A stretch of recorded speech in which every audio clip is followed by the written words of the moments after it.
नमस्कार दोस्तों।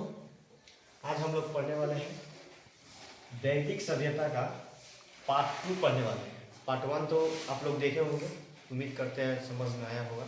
नहीं समझ में आया होगा तो एक बार और उसे देखने का प्रयास करेंगे।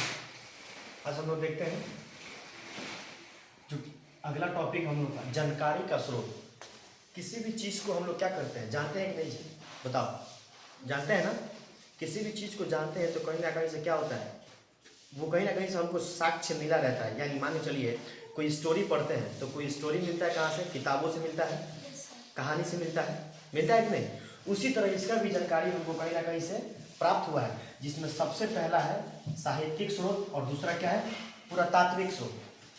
तो साहित्यिक स्रोत को हम लोग बाद में देखेंगे, पहले हम लोग बात करते हैं पुरातात्विक स्रोत, क्योंकि साहित्यिक स्रोत थोड़ा बड़ा है और पुरातात्विक स्रोत छोटा है। पुरातात्विक स्रोत पहले जानिए किसे कहते हैं। तो पुरातात्विक जो स्रोत होता है वह कहीं ना कहीं से हम लोग खनन के माध्यम से या पत्थरों पे या सिक्कों के माध्यम से हम लोग क्या करते हैं? एकत्रित करते हैं। यानी देख कर क्या करते हैं? उसको जान पाते हैं, समझ पाते हैं। कोई चित्र बना होता है, स्टॉप कर दो। तो देखिए पुरातात्विक स्रोत के बारे में बात कर रहे हैं तो इसमें होता क्या है, सिक्कों पे कुछ सिक्के मिलेंगे, उस पर राजाओं के नाम अंकित रहते हैं। कुछ ऐसे पत्थर मिलते हैं, उस पर कुछ कुछ लिखा रहता है, उसे हम लोग बोलते हैं अभिलेख। ऐसे ही कुछ जानकारी प्राप्त करते हैं, उस पर अनुमान लगाते हैं। तो देखिए कुछ जानकारी यहाँ पे प्राप्त हुआ है, जिसमें पहला है बोगास कोई अभिलेख। पहला क्या है? बोगास कोई अभिलेख। देखिए इसमें टाइम पीरियड आपसे पूछ सकता है कि बताइए बोगास कोई अभिलेख, यानी जो अभिलेख अभी बताया अभिलेख क्या होता है, तो कुछ पत्थरों के टुकड़े होते हैं जिसमें कुछ कुछ लिखा रहता है, कुछ फिगर बनाया रहता है, कुछ चित्र अंकित रहता है। उसका टाइम पीरियड पूछता है 1400 BC, यानी 1400 BC बिफोर क्राइस्ट। इसमें मुख्य रूप से अगर हम बात करते हैं तो वरुण देवता, यहाँ पे एक देवता का उल्लेख मिलता है। वरुण देवता का उल्लेख बोगास कोई अभिलेख में मिलता है, ये आपको याद रखना है, यहाँ से क्वेश्चन बनते हैं। नेक्स्ट है गौरिक मृदभांड। अब देखिए गौरिक मृदभांड, मृदभांड मतलब समझते हैं क्या होता है?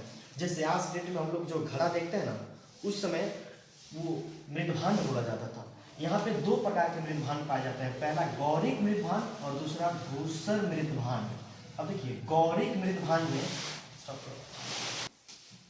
गौरिक मृदभांड, जो गौरिक मृदभांड है वो देखिए पूर्व वैदिक काल, अर्थात पूर्व वैदिक काल। तो पूर्व वैदिक काल का हम आपको टाइम बताए थे 1500 से लेके 1000 BC, अर्थात पूर्व वैदिक काल में जो मिट्टी के बर्तन बनाए गए हैं उन्हें गौरिक मृदभांड बोलते हैं। और उत्तर वैदिक काल यानी 1000 से 600 BC पीरियड का जो समय है, उसमें जो मिट्टी के बर्तन बनाए गए हैं उनको हम लोग बोलते हैं धूसर मृदभांड। देखिए यहाँ लिखा है पूर्व वैदिक, उत्तर वैदिक। ठीक, अब हम लोग चलते हैं साहित्यिक स्रोत। तो सबसे पहले हम लोग जानेंगे साहित्यिक स्रोत होता क्या है। तो देखिए साहित्य मतलब क्या होता है? सबसे पहले साहित्य मतलब होता है कि एक बुक होता है जिसमें कहानी या स्टोरी के माध्यम से किसी चीज को लिखा गया रहता है या संकलित किया गया रहता है। अब वो एक साहित्यिक रूप में क्या किया जाता है? रेडी किया जाता है। उसी को हम पढ़ के, या ऐसा भी होता है बार बार कि हम उसकी लिपि को नहीं पढ़ पाते हैं, तो जब हम उसकी लिपि को पढ़ते हैं और पढ़ने के बाद से जब जानकारी हमें एकत्रित मिलती है तो उस स्रोत के माध्यम से जो हमको जानकारी प्राप्त होती है तो उसे बोलते हैं साहित्यिक स्रोत। साहित्यिक स्रोत मुख्य रूप से इसमें 4 साहित्यों का अध्ययन किया गया है, आपको बता भी चुके हैं। पहला ऋग्वेद, सामवेद, यजुर्वेद, अथर्ववेद।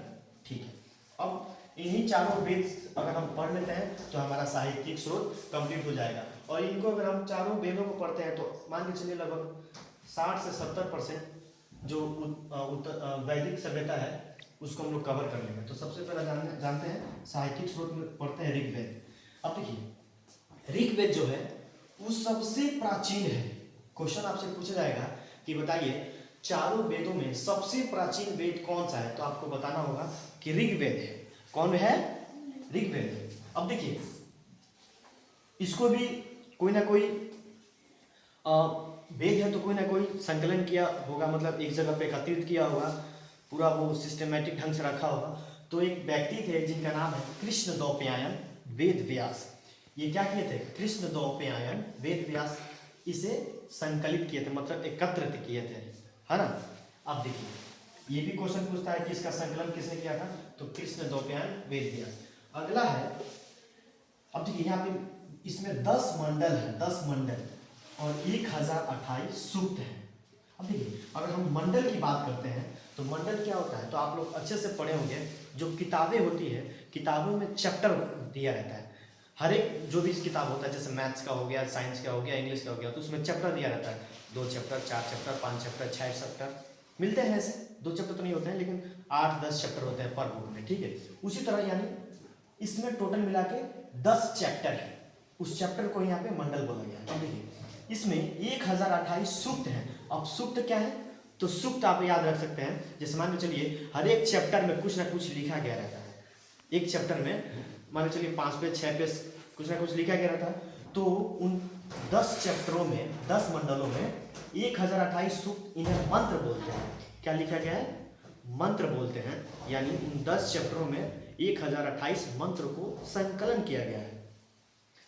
अगर हम लोग अगला बात करते हैं तो पहला एवं 10वां मंडल, अब देखिए सबसे पहला एवं सबसे लास्ट वाला 10वां मंडल सबसे नया मंडल है, यानी सबसे बाद में इसको क्या किया गया, जोड़ा गया है, एकत्र किया गया है। तो आपको ये भी याद रखना है कि पहला मंडल एवं 10वां मंडल सबसे क्या है, नया मंडल है। सबसे क्या है, नया मंडल है। ये आपसे क्वेश्चन पूछा जाता है, अच्छे से एग्जाम्स में पूछे जाते हैं। अब देखिए तृतीय मंडल, तृतीय मंडल जो 3rd चैप्टर है, तृतीय मंडल तृतीय मंडल में गायत्री मंत्र है। ये भी आपसे क्वेश्चन पूछा जाएगा कि बताइए गायत्री मंत्र का उल्लेख ऋग्वेद के किस मंत्र में है, तो तृतीय मंडल में है। इसका रचना विश्वामित्र के द्वारा किया गया था। तो आपको याद रखना है कि तृतीय मंडल में गायत्री मंत्र है, जिसकी रचना विश्वामित्र ने किया था। अब देखते हैं 7वां मंडल, कौन सा, 7वां मंडल। तो 7वां मंडल में दशराज युद्धों का वर्णन है, मतलब 10 राजा एक अन्य राजा के साथ युद्ध करते हैं। होता क्या इसमें, एक नदी है जो अभी वर्तमान समय में रावी नदी बोला जाता है। आप लोग देखे होंगे, हमारे भारत और पाकिस्तान के सीमा से ये सारी नदियाँ बहती है, झेलम, चिनाब, रावी, ब्यास और सतलज उन्हीं के बॉर्डर पे बहती है। तो रावी नदी को उस समय बोला जाता था परुसरणी नदी, परुसरणी नदी, जैसे हमने यहाँ पे लिखा है परुसरणी नदी। उसी के तट पर ये 10 राजा एक अन्य राजा जिसका नाम सुदास था, सुदास नामक राजा से क्या किए थे, युद्ध किए थे। इनका वर्णन 7वां मंडल में मिलता है। ये भी आपको याद रखना है, बहुत ही इंपॉर्टेंट है। अगला बात करते हैं 9वां मंडल। 9वां मंडल में 9वां मंडल जो है वो सोम देवता को समर्पित है। 9वां मंडल किसको समर्पित है, सोम देवता को समर्पित है। अब देखिए सोम मतलब क्या होता है, सोम मतलब सूरा, शराब भी बोल सकते हैं, तो कहीं ना कहीं से शराब से भी लिंकेज रहता है ये सोम देवता। 9वां मंडल में इनका वर्णन है। अब देखिए इन्हें वनस्पति देवता भी कहा जाता था, इनका एक और नाम उस समय था वनस्पति देवता। अब देखिए ये लास्ट हमने के लिए इंपॉर्टेंट है 10वां मंडल। 10वां मंडल लास्ट इंपॉर्टेंट है, इसको ध्यान से हम लोग देखेंगे, ये भी बहुत इंपॉर्टेंट है। 10वां मंडल में क्या होता है, तो 10वां मंडल में मान के चलिए जैसे अभी जो हम लोग का कास्ट सिस्टम है ना, जिसको हम लोग बोलते हैं जाति, इसका उल्लेख यहाँ पे मिलता है हमको सर्वप्रथम देखने के लिए 10वां मंडल में। जैसे अभी हम लोग अलग अलग प्रकार के कास्ट हैं, जैसे हिंदू, मुस्लिम, सिख, ईसाई, और हिंदू में भी अलग अलग कास्ट हैं, मुस्लिम में भी अलग अलग कास्ट हैं। तो ये व्यवस्था उस समय ही मिलता है जिसमें मुख्य रूप से 4 प्रकार की वर्ण व्यवस्था थी। उसमें वर्ण व्यवस्था बोला जाता था कास्ट को, जिसमें सबसे पहला अगर हम लोग बात करते हैं तो पहला था ब्राह्मण। ब्राह्मण देखिए ये सबसे ऊंची जाति मानी जाती थी, और इस समय भी सबसे ऊंची जाति है, ये पूजनीय जाति कहलाती है। इस समय भी, उस समय भी पूजा होता था इनकी, अभी भी पूजा होती है। ब्राह्मण ये देवता कुल थे ब्राह्मण। 2 नंबर पे आता है क्षत्रिय। कौन, क्षत्रिय। अब देखिए क्षत्रिय मतलब क्या होता है, तो क्षत्रिय मतलब कि ये लोग क्या करते थे, तो ये लोग युद्ध करने का काम करते थे। एक राजा से दूसरे राजा से जब युद्ध होता था तो ये मुख्य रूप से इनका रोल होता था, मतलब युद्ध को जीतना, युद्ध को करना। तो पहला ब्राह्मण, क्षत्रिय। तीसरा है वैश्य।